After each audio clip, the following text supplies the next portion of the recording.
The concise encyclopedia of forensic science was again not where it had been left. Living in a shared apartment develops a useful skill to notice all sorts of little things.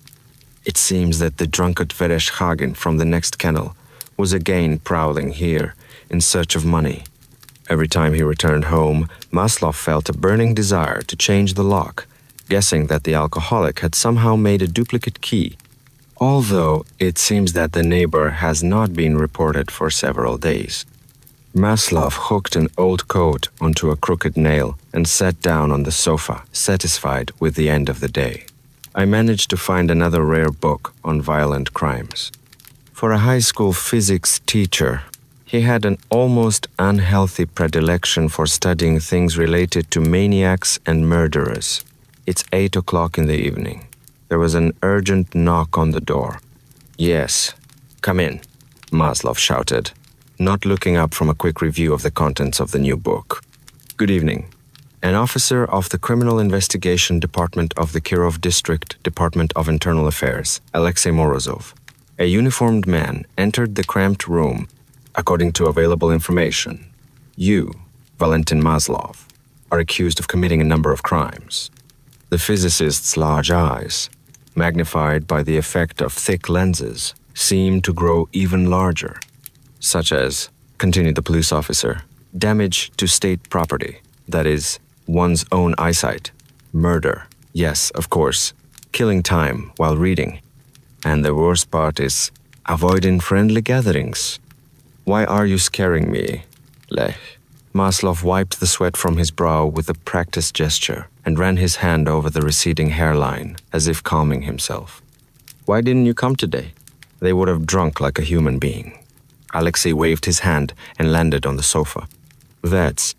I've been wandering around the flea markets again, looking for new books. I don't blame you, but you owe me one. First, for not showing up, and second, for this." The uniformed man opened a leather briefcase and pulled out a stack of well-worn papers. Maslov licked his weather-beaten lips and sat down next to the other man.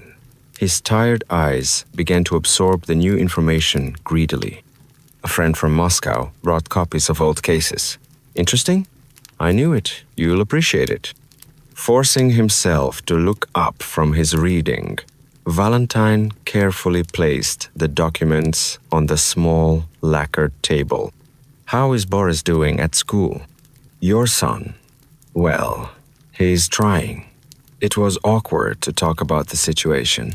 He gave Alexei's child A's, just so that the retarded child wouldn't be expelled from school. "I met Lech on this basis 2 years ago." "Very well then. Okay, I ran in like this. Purely symbolically, but to bring waste paper, the policeman got up, dusted off his uniform, as if he had managed to get dirty, and hurried to the exit. But, already standing halfway in the corridor, he added, this. Did you hear anything strange?" After some thought, the physicist replied, "I don't think so." "Why?" "Bullshit. Rumors that homeless people are disappearing." "Is this a problem?" "On the contrary, it is good. After 92, the streetwalkers got divorced." "Ooh." "That's right. A lot of people lost everything." "Well, to hell with it," pleasantly. 2 years later, the pest population began to decline. "Okay, come on." Each meeting with Morozov left an unpleasant aftertaste in Valentine's soul. He often attributed this to his high expectations of the morale of government employees.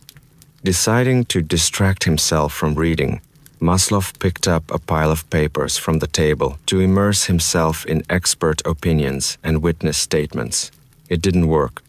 I couldn't get out of my head the dark images drawn by Alexei's words. People who are unlucky disappear without a trace, and no one around them cares. Selfishness flourishes. There is no empathy. "My hut on the edge" is a motto that lives in our heads, but in the place of a homeless person could be anyone. Either because of his worries or because of his illness, Valentine felt sick. "It's 10 o'clock in the evening, and it's pitch dark outside, but getting some air out of the stuffy kennel has become a necessity. With a soft slam of the slightly lopsided wooden door, the balding teacher stumbled out. He leaned against the rough wall and sniffed the cool autumn air through his hooked nose. He had just closed his eyes when a woman's scream broke the evening silence of the sleeping area.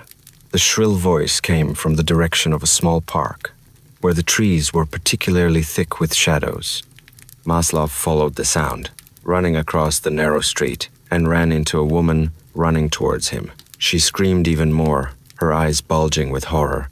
"Hey, calm down. Stop screeching." Without thinking, Valentine pulled the frightened woman away from him and shook her by the shoulders. I was on my way home from work. There wasn't enough air around her, so she tried to grab more. Take a deep breath, in and out, like that. Were you attacked? No, it's just lying there. Oh, it's awful. Okay, let's get this straight. And you? Maslov paused and looked critically at the tear-stained face of his companion. Call the police. He patted her on the shoulder and strode off into the darkness of the park lane. It didn't take long to walk. Under a single dim street lamp, a body lay out of place. Death had already disfigured the drunkard's not-so-pretty face. There was no doubt that Vereshchagin had found his last refuge here, sprawled out in the autumn foliage, his mouth slightly open. A carefree drunk, absolutely tactless, but always laughing and radiating genuine joy. The neighbor often dropped in on Maslov, telling bearded jokes and asking about life. The first thing that caught your eye was a crown of yellow maple leaves. An elaborately bound wreath decorated the deceased's forehead, all the sharp points pointing straight up. Torso bare, shirt off. After carefully examining the corpse, Valentine found no visible injuries. The right arm is extended at full length to the side. The left is lowered along the torso. The boots look like ordinary earth, but with a touch of something gray that looks like ash. The eyes of the deceased are open. Signs of cadaverous drying are visible, and there are brighter spots. In the mirrors of the soul forever frozen horror, attempts to move the jaw lower to examine the mouth did not lead to anything. Death occurred at least 5 hours ago. The physicist said softly, removing his hand.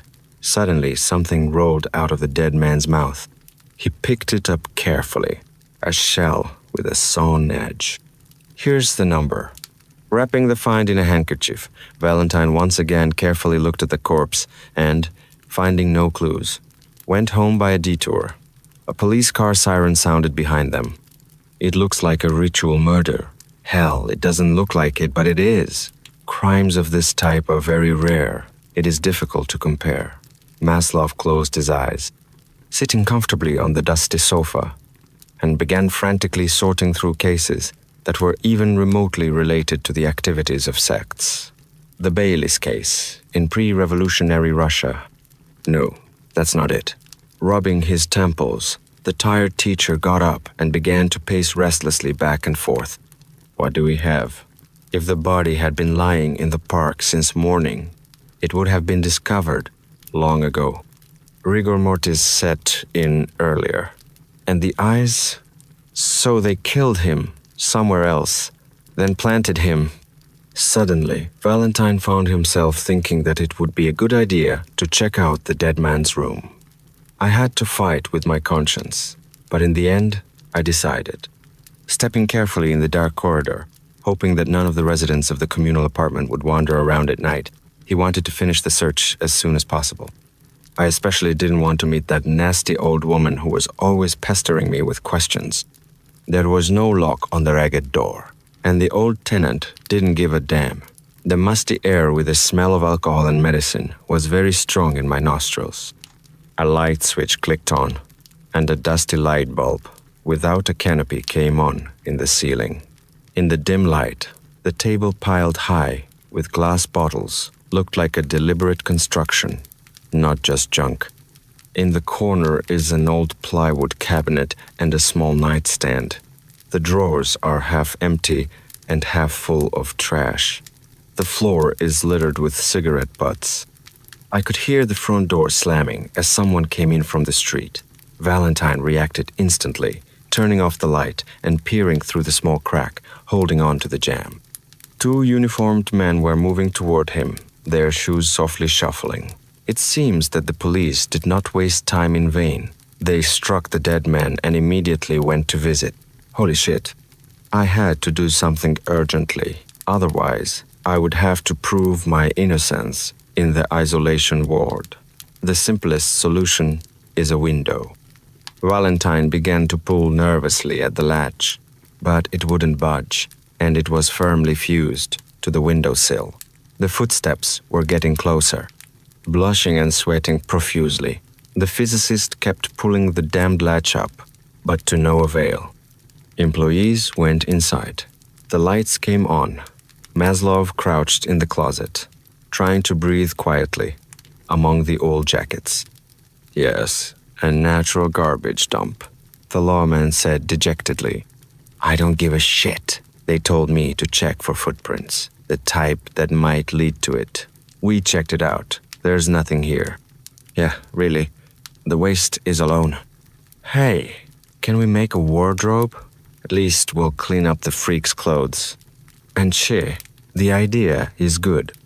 The teacher shrank into a ball, wanting to disappear among the jackets. Shielding himself with a leather cloak, he gripped the fire-scented material tightly. My glasses fogged up, and visibility dropped to 0. In the pitch darkness, Valentine could only feel his own breathing and the pounding of his heart. An old woman's voice came from the other side. Hey, what are you going to do? Silence. Grajdanoshka, you interfere with the work of the police. Go to bed. Can you show me a piece of paper? What little piece of paper? The first man's voice was filled with discontent and indignation. Well, this is the most. How do I know that you are a police officer? The documents are in the car. Speak up, honey. I don't hear it. There are documents in the car, the second employee shouted. And then, changing his tone to a more friendly one, he began to blurt out, Okay, Grandma, my colleague and I have to go. Sorry. Disturbed. Woke up. We're investigating a murder. That's the job. Oh my God, what's up, honey? We'd better not talk about it. And it's not supposed to. The door slammed shut, and the voices gradually faded away. Not immediately recovering, Maslov wiped the sweat from his forehead, which was running down his face profusely. When he stumbled out of the closet, the first thing he did was wipe his glasses with a piece of paper. My vision returned. Staring stupidly at the piece of paper he'd torn from his notebook, Valentine couldn't figure out where it had come from. I think I accidentally put my hand in the pocket of my leather raincoat. Apparently, there he squeezed the sheet of paper out of fear, but never released it. Opening the crumpled paper, Valentine saw a note written in a crooked hand. Jensen G.K. 1974. Lying in bed, the would-be detective reflected on the day before. The desire that had been lurking in the back of his mind now came out. Solve a special case. The secret dreams he had cherished and hidden could become a reality. Besides, there's not much to lose. There was not enough information, but some results suggested themselves. A ritual murder, and a revealing one at that. Otherwise, the body wouldn't have been exposed to the public. The light of the lantern, in the composition, only emphasizes the openness of intentions, accurately catching the actor on the stage of the theater. If you put it this way, then the killer is inviting you to the show, and there will be more victims ahead. The note is an interesting detail, but it's not yet clear what it will lead to. Vereshchagin's clothes smelled like a bonfire, and ash clung to his boots. It is worth looking for fresh fires in the city. And those policemen, their employer is interested in cleaning up their tracks. Who is he, and how is he connected with Vereshchagin? From fatigue and reflection, my head ached slightly. I constantly wanted to yawn. The shell. I'll have to check on Arseny Pavlovich at school. He should know something about shellfish. The thought ran through the departing tram, and Valentin Maslov fell asleep. The cold autumn morning began with a nasty little rain that constantly settled on my face. Even from a distance, Valentine noticed people jostling around the small gray school building. Seeping through the crowd of indignant, drenched people, the teacher finally made it to the door. The entrance was blocked by a police officer and a school security guard. "Freeze! Where are you going?" It was clear from the dissatisfied mine that the flow of people who wanted to get inside did not stop. "I am an employee of this institution. Maslov Valentin Petrovich, high school physics teacher." "Uh-huh. Can you confirm it?" "Are you laughing? Contact the director. The data is there. She called me here, and that's why I have an unscheduled vacation." The employee's face began to play with new shades. The thought process was in full swing. "Do you know Alexander Ostapenko?" "Of course. This is our chemist." "Then come on in, and we'll write down your statement as well." The guard led Valentine through the familiar corridors, which were now uneasily silent. As he passed the chemistry room, he caught a glimpse of the technician erasing the writing on the blackboard. "It points without any alcohol." Before reaching the staff room, the physicist heard shouts coming from there. The door swung open abruptly, and two big men in uniform tumbled out, clinging tightly to Alexander Gordevich. In the past month that they hadn't seen each other, the teacher had changed a lot. No, the chemist's hair hadn't grown back. Even his old plaid flannel shirt was still the same, but his face was still there. His face changed dramatically. Blue circles under the lids, a crooked mouth line, and pale moonlight skin. The prisoner balked, unwilling to go any further. "You don't understand. My God, you should have seen his wife. How can such ugliness ever happen?" The chemist's eyes were rolling wildly, and his mouth was drawn back in a martyr's grimace. "Shut up and go, bitch," the big man on the right yelled. "No, mistake. I'm telling the truth. I swear to God. Their child has seen all sorts of things, but it's disgusting. It should not be born into the world. It shouldn't." Poor Alexander Gordevich writhed as best he could, but was hit on the back of the head with a pistol and passed out. The men dragged the body down the corridor. The physicist could not move, being in a daze. The prisoner gave him a look of pleading and despair before passing out. Maslov shook off the delusion and walked resolutely to the biology room. Arseny Pavlovich was sitting at the teacher's desk, drinking tea and glancing nervously out of the window. The teacher's hands were shaking so much that the small spoon kept clattering against the rim of the mug. The office smelled of chalk, geraniums, and for some reason vodka. "May I?" The thin teacher glanced hungrily at the guest standing at the entrance. His gray jacket was wrinkled in places, and there was stubble on his cheeks. "Come in, Val." Maslov took a chair from the first desks and sat down next to it. They just sat in silence for a while, watching the wind outside flutter the yellowed maple leaves. "What's going on?" "Shit's happening, that's what." With a weary wave of his hand, Arseny Pavlovich took a sip of his mug. "Calm down." Valentin lightly patted the interlocutor on the shoulder. "Why did they take Sasha?" "For drugs, as they say. Allegedly, they tracked down and found a laboratory at home. Lately, he's really been kind of lost." "Like what?" "I was nervous, often, freaked out, whispered to myself, under my breath, 'My face is not fresh.' He said he had insomnia, and I knew it was dirty." The biologist closed the door behind his skinny hands. "No one would have thought. Don't blame yourself. These are radical times, and people need money." There was a significant silence. Arseny Pavlovich was nervously tapping his fingers on the table. You know, I don't believe it.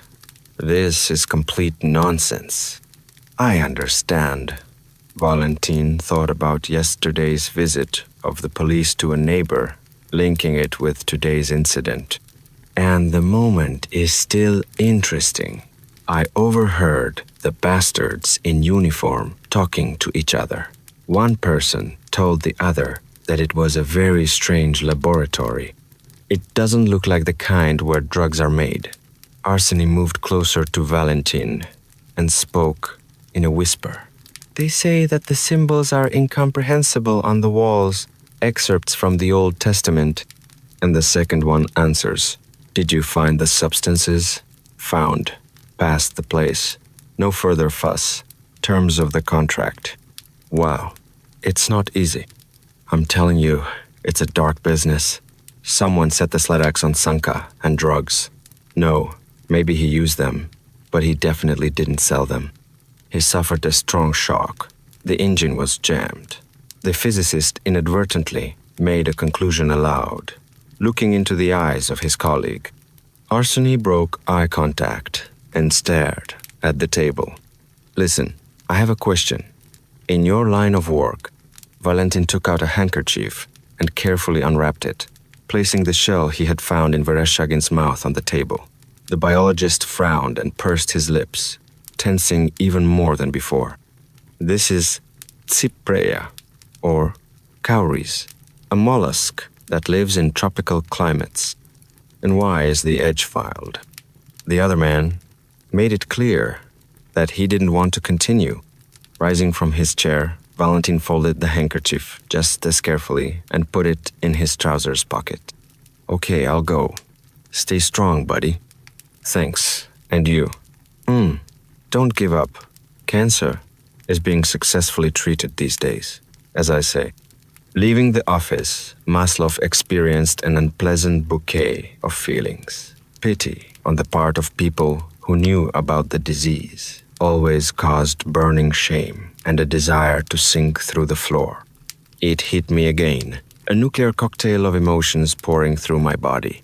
My palms slick, my stomach churning.